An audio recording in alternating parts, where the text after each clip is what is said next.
Welcome to the Be Fearless podcast. Today Wow. we have the one and only Cesar Cervantes. Welcome, Cesar. Oh, thank you. That intro was intense. I was I like, know. I am pumped.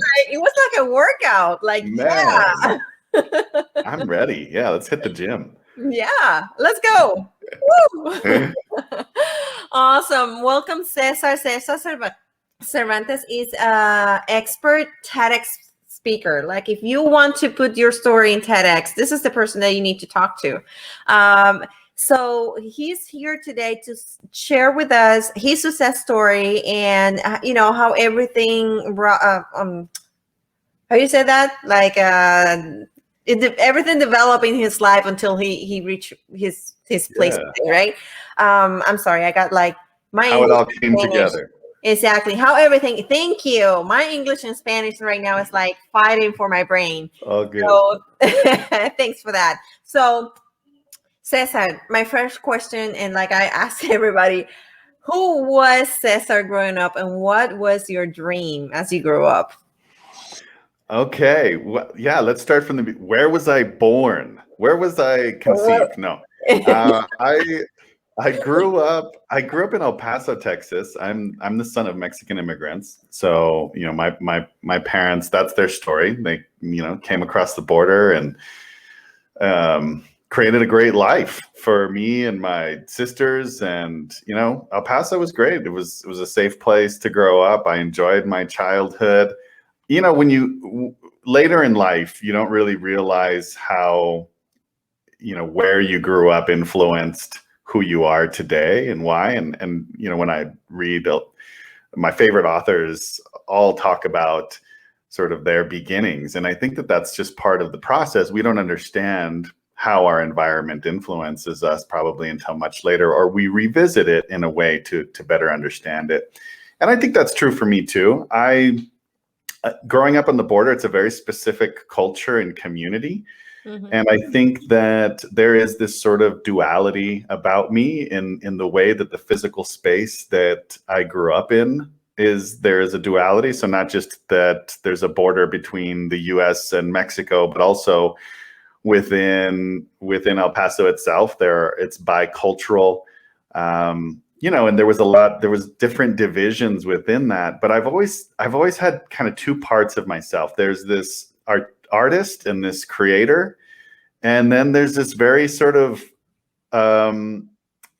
logical kind of how do things work, methodical, not kind of risk averse person also. And it's kind of weird to say that those two things exist because they sound contradictory even as I say them. But it's true. And I've found myself in different spaces at different times sort of struggling with that. And I think I finally found a place maybe in the last 10 years of my life where not only did I embrace it, but I found harmony within that. And I felt like it's now like a superpower as opposed to some sort of hindrance or battle within my heart and mind. And so, yeah, I think that's what I want to share about my upbringing. Now, what was my dream? My first dream was to be a professional tennis player. And I started pretty young. And I, probably had that dream in high school. And then I started playing college tennis.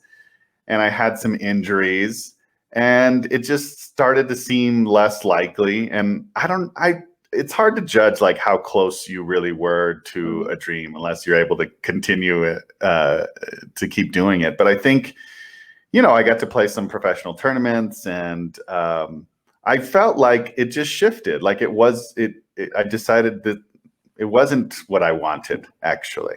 Mm-hmm. But I'm so grateful for like that journey and everything that it gave me, and it helped pay for my college. And yeah. And I still play today, and it's like one of my outlets. So that you just do as a hobby these days? Yeah. Hobby is a weird word because I'm so competitive that I don't know that I do anything as a hobby. I'm like, well, if we're going to go play, I'm going to try and win here. But I suppose that's what normal, regular people say when they're, yeah. So you call it a hobby, I'll call it a compulsion. A compulsion. That's a nice description. Yes, I must play. I must also win. So you're compulsed with tennis these days. Yes. So let me ask you, because I know that from your background that you also did comedy, stand-up comedy. Yes. So tell us about that. How do you got into it? Right. So that's dream number 2. And I feel like I feel like I lived that dream out. And this is part of this duality about myself, and where I think societally it's like, okay, you should pick a dream and you should see it all the way through, and that's what you're going to do for your whole life, and that's what you're going to give. And for me, I feel like there's been different phases in my life where I've lived different dreams out and said, I did that, and I want to do something else now. And so for me, in college, when I suffered a shoulder injury, I had surgery and I was out for almost a year of playing tennis.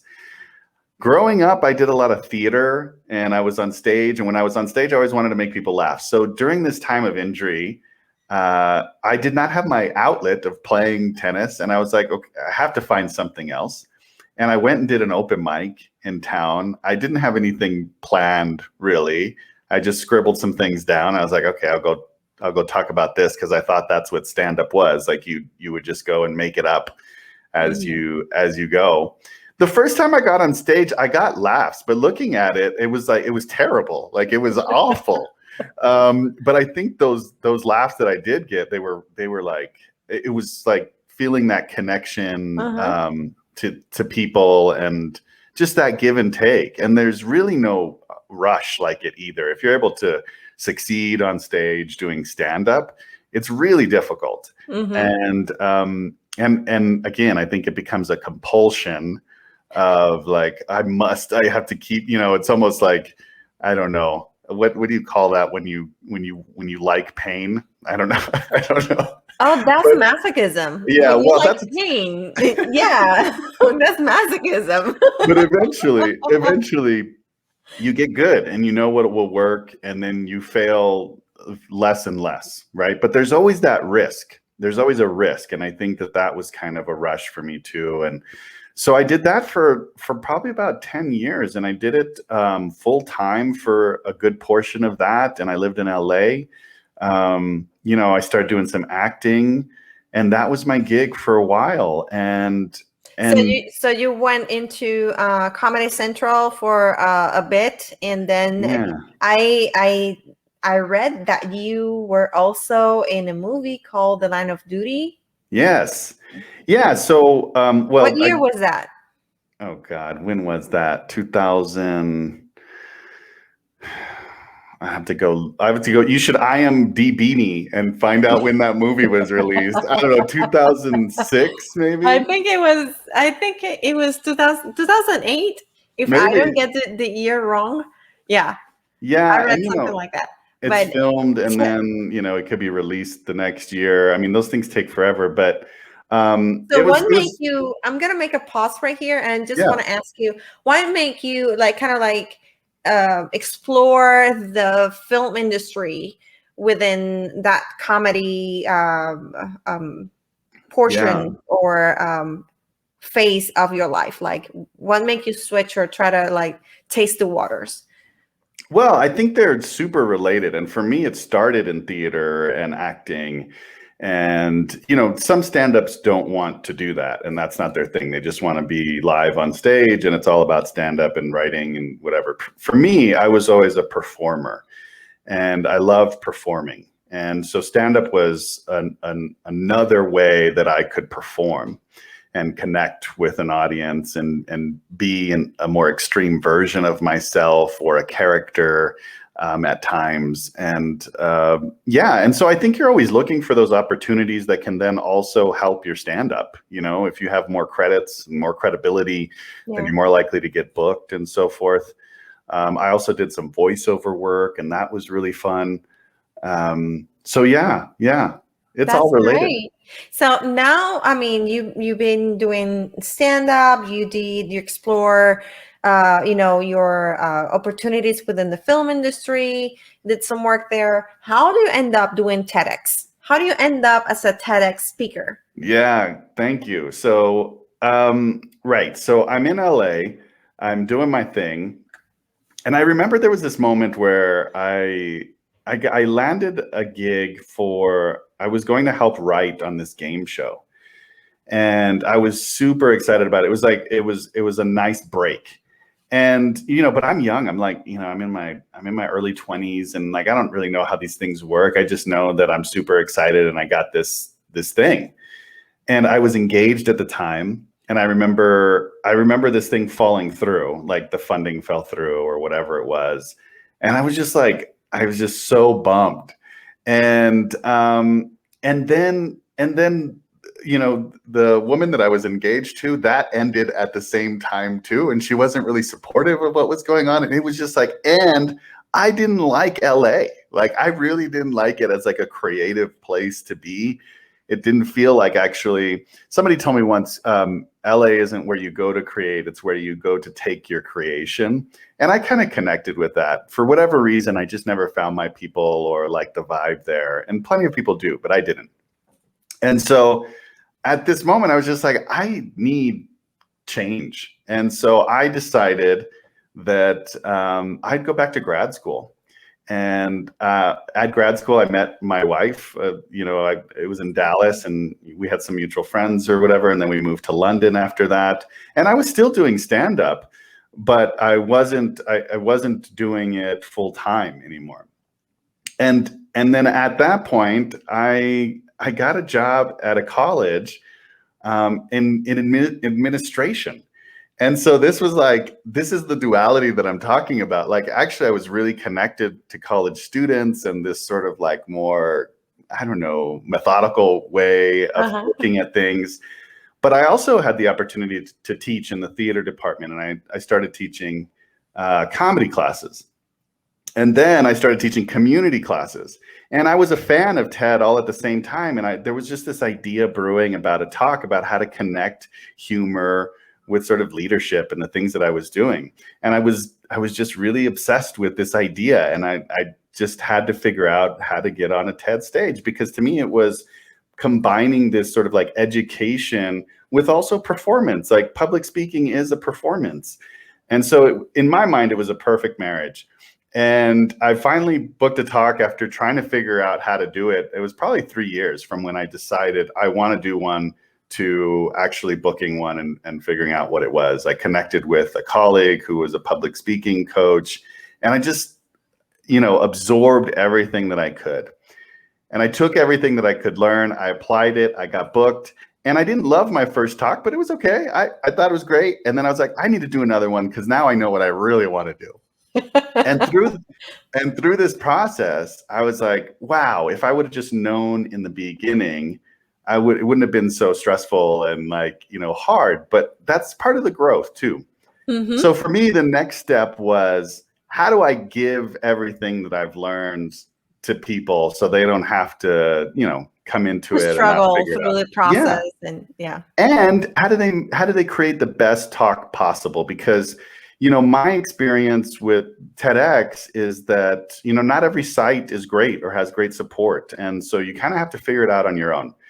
And so I wanted to be able to provide that to folks. And that's kind of what's landed. And I'm just so in love with watching people's talks come together and helping them through the journey. It's just been amazing. It is amazing. So let me ask you a question. What do you think is the biggest benefits that not only you took out from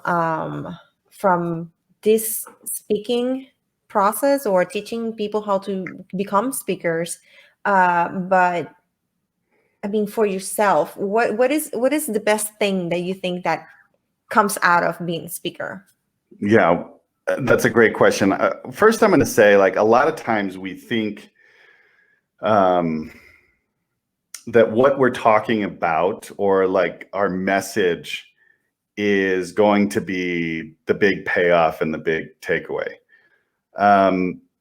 And sometimes it is, but my experience has been that we grow personally so much just through the process of creating this thing, because we have to fight our ego.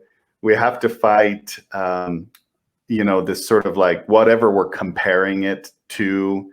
We often stop thinking about our audience and what we want to give. And so this whole process is actually, about personal growth. And then I think when you arrive and you see what you're actually able to give and contribute and what you get in return, if it's the talk that you wanted and if it's what you wanted to say, then you start seeing it impact people. And that is the most satisfying part, right? Because you can pick apart like, oh, I didn't say that exactly how I wanted to. And I was standing weird and my hand did this thing, but the message, the idea, to see it actually grow and have impact and people reach out and, that it's just so huge. It's so fulfilling. Yes, it is. I mean, from my point of view, I think that the biggest thing is just overcoming the fears. Like a lot of people they want to do this and they want to become speakers, but the biggest issue that they have is becoming the fear of, like myself, public speaking, like in having people like you helping people like me and many of those out there that want to do this. I mean, just the biggest takeout is, the ability to overcome that fear. So that's amazing. So let me ask you a question. What do you think is the biggest problem people has on finding out what they want to talk about, what they want to do TEDx? Like finding the niche of the TEDx. Yeah. Well, first, let me commend you on you taking the step to sort of conquer your fear, because that in itself, this podcast, and then you saying, you know what, I'm going to work on my public speaking, that I'm going to conquer it so hard that I'm going to try and find one of the biggest stages to be on.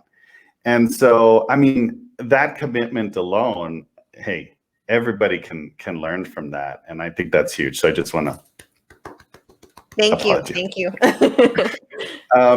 Yeah, in terms of, what the talk is going to be about or the niche or what have you, a lot of times people get stuck and they never make it past this part, because the biggest thing is that our mind does this thing where it's just like, it's not going to be good enough. Somebody already talked about that. It's not going to be totally original. Therefore, I'm not going to try, even though we want it. So what I would say is that you have to kind of eliminate those barriers first and decide, do you want to do a talk? And if you do, then those may be obstacles, but they're not going to prevent you from doing it and moving forward. And so the first advice I have is, what do you love to talk about? And what could you talk about for hours with joy and enthusiasm, etc.?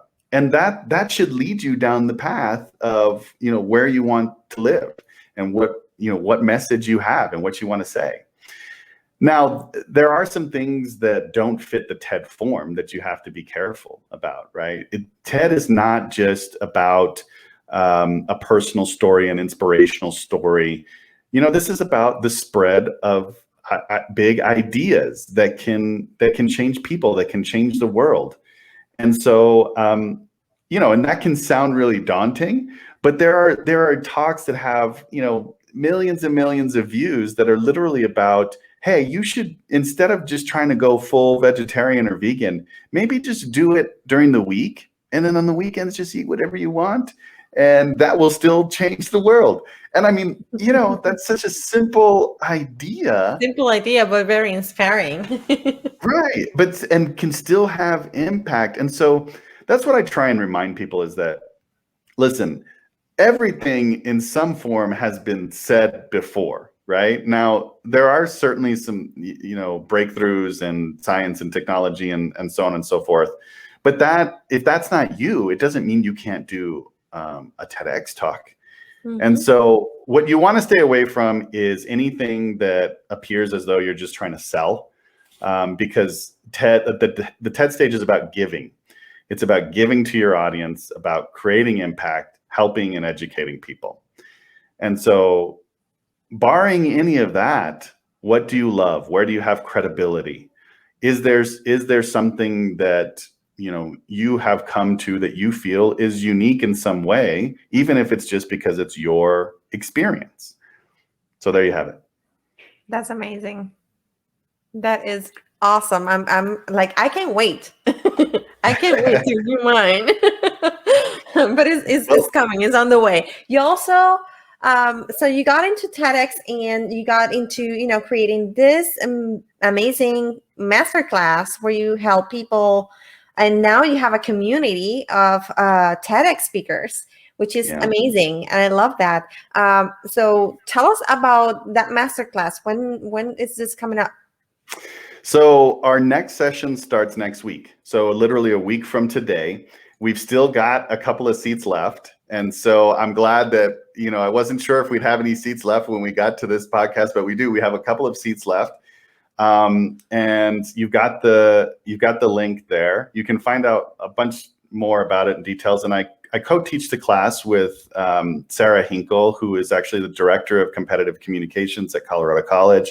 She is amazing. She's phenomenal. She was my coach for my first talk. Actually, she coached me on both talks now that I think about it.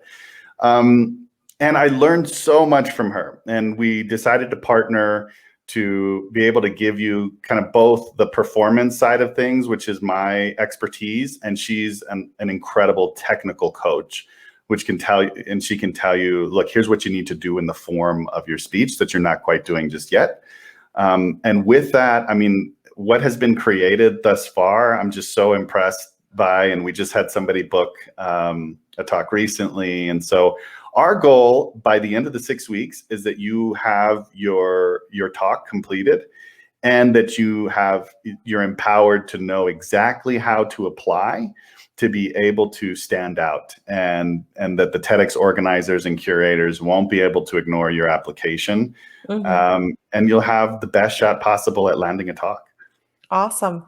And let me ask you a question. How for those that maybe are thinking about this or are already enrolled in your masterclass, how long does it take to kind of get an answer from the TEDx organization to accept your application? Because I know you have to go through an application process, and like there's different sites all over the world. Like I was amazed when I saw the map. I was like, oh, is this a lot of people doing this all over the world? Which is awesome. Well, especially now because there's so many virtual opportunities. So there's at least 3,000 TEDx events globally every year. But also, TEDx sites don't always last that long because they're volunteer driven. You get a license and then you essentially act under TED guidelines, but you're independent. So that's why these applications can vary, and when you hear back from them can vary. And really they're just working hard because they love this mission, but most of them do other things. And so that's part of the challenge, and that's important for people to know when you enter into this. If the communication isn't exactly what you want it to be, you just got to keep pushing through. The virtual opportunities are growing, and there's like a studio license now that TED just offered to folks, which means you can film anywhere, and it would still fall under the TED umbrella. Okay. So both of my talks have now been uploaded to the TED website, and so now they have the potential for global reach and to get way more views than they would have otherwise, that if they're just on YouTube. But this is part of how sites are growing and reaching people and so forth. And so the application, I put together a list for everyone to know what the deadlines are, and the links are all there. And there's like 20 to 30 sites that accept them on a rolling basis. So I've done all that work for people already. And a lot of times they'll tell you in the application, hey, the deadline is this, and then you'll hear back from us at this point. So for example, TEDx Waltham, I think You have until the end of this month to apply, and then they say you'll hear from us in the month of March whether you got it, and then the event is in June. And right now they're saying, I think they're saying it might be in person. They're not sure yet. So that's where we're at. Awesome. Awesome. Thank you so much. I'm looking around here. Everybody's saying hi. So I don't see any questions from the audience right now, but I encourage them to leave the questions in the comment box of this video. Also message us. Let me just like go over the link for the masterclass. Yeah. I know that if you are interested, just make sure that you may contact Cesar Cervantes, or you can contact me and let me know. So I think, is there some special coupon? Yeah, available? if you're listening to this and you're connected with our good friend, and I'll give you a discount code for the class. You can just reach out directly and say comment or message, and we'll respond, and we'll give you that coupon code. There's a couple of seats left, and so whoever's in, I think we're gonna fill them today. And so I would love to have you on board, and we're getting started a week from today. It's just gonna be a blast, everyone. So that's gonna be only available. That coupon is gonna be only available until February the 11th. Is that correct? 7th. The 7th, until the 7th. Yeah. So if you think about this and you want to do it and you're going to do it, you have until the 7th to take advantage of this. So don't forget to message me or him so you can get that coupon code. Otherwise, thank you so much, Cesar. I really enjoyed hearing about your success story and how, you actually did what you wanted to do. I mean, like, you made your dreams come true and more. You went actually beyond that. I love the fact that you're a little bit, how you said that? It's not compulsive, or the compulsion. You talked about Yeah. compulsion of playing tennis. I actually love that. I think that, having a sport is actually also good for our minds. Like, it keeps our minds clear. And it's about having passion and love for life and doing everything that you do all the way. And that's just been something that's been a part of me. And so I don't know, I whatever it is that you're passionate about, allow that passion to take you over. Let's do this thing. Be Why not? obsessed about it. Be compulsed about it. I love it. I love it. Thank you so much for being here with us today. I appreciate you taking off your time for being here. Everybody, thank you again for listening this your Be Fearless podcast. And don't forget to subscribe. Next week on Monday, we have the one and only, the amazing Taylor Thompson with us. So until then, have an amazing day, and don't forget to be fearless.